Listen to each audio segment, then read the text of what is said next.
Quando a gente ouve o nome Padre Biapina, a imagem que vem na cabeça é quase sempre a mesma, né? Aquele missionário que rodou o Nordeste construindo igrejas, casas de caridade, quase um santo.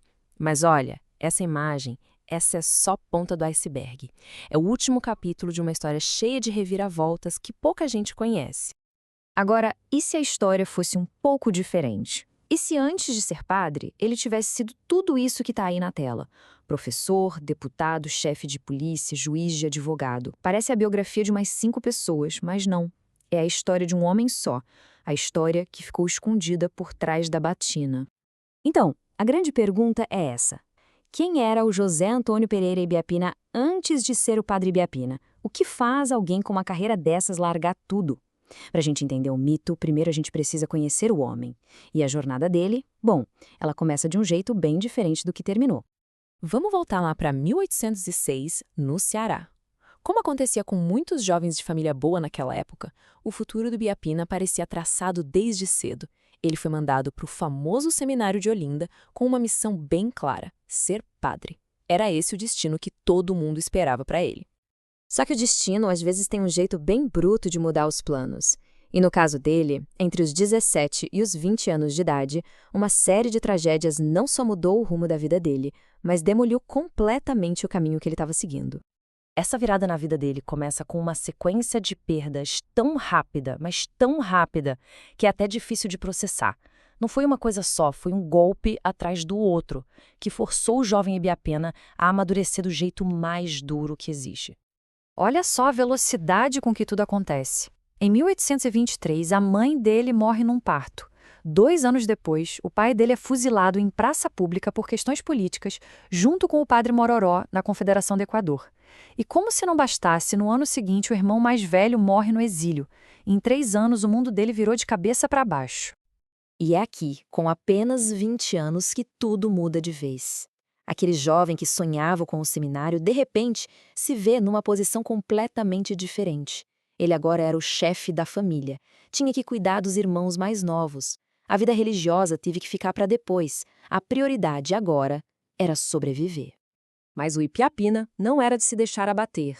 Pelo contrário, ele se reinventou. E por uma coincidência da história do Brasil, uma nova porta se abriu. Uma oportunidade perfeita para quem precisava ir rápido de um novo futuro. Para a gente entender o tamanho disso, em 1827, o Brasil tinha acabado de ficar independente e estava criando suas primeiras faculdades de direito. Era a profissão do momento, sabe? O caminho para construir uma nação.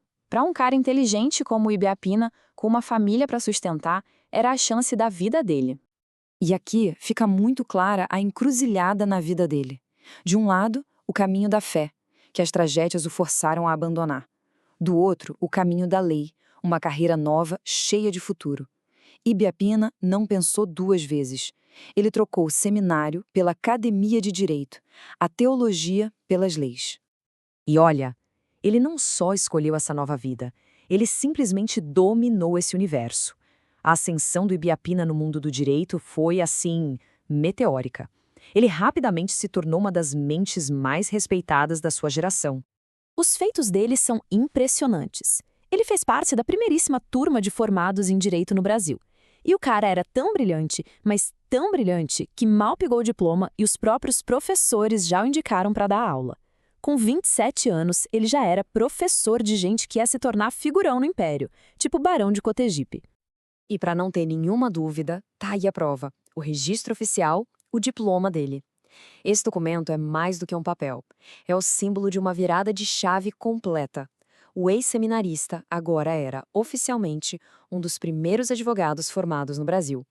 E não era só na carreira que tudo ia bem.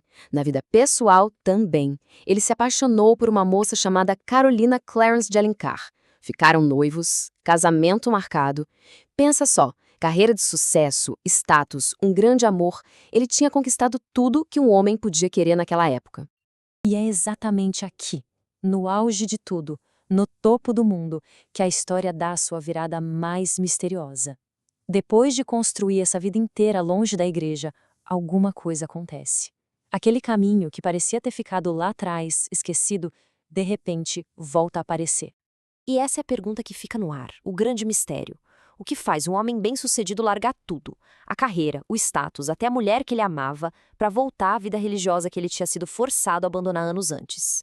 Os documentos da época não dão uma resposta clara. Essa transformação final, do jurista brilhante para o missionário dos pobres, continua sendo o maior segredo na vida do homem que o Brasil inteiro conheceria simplesmente como Padre Biapina.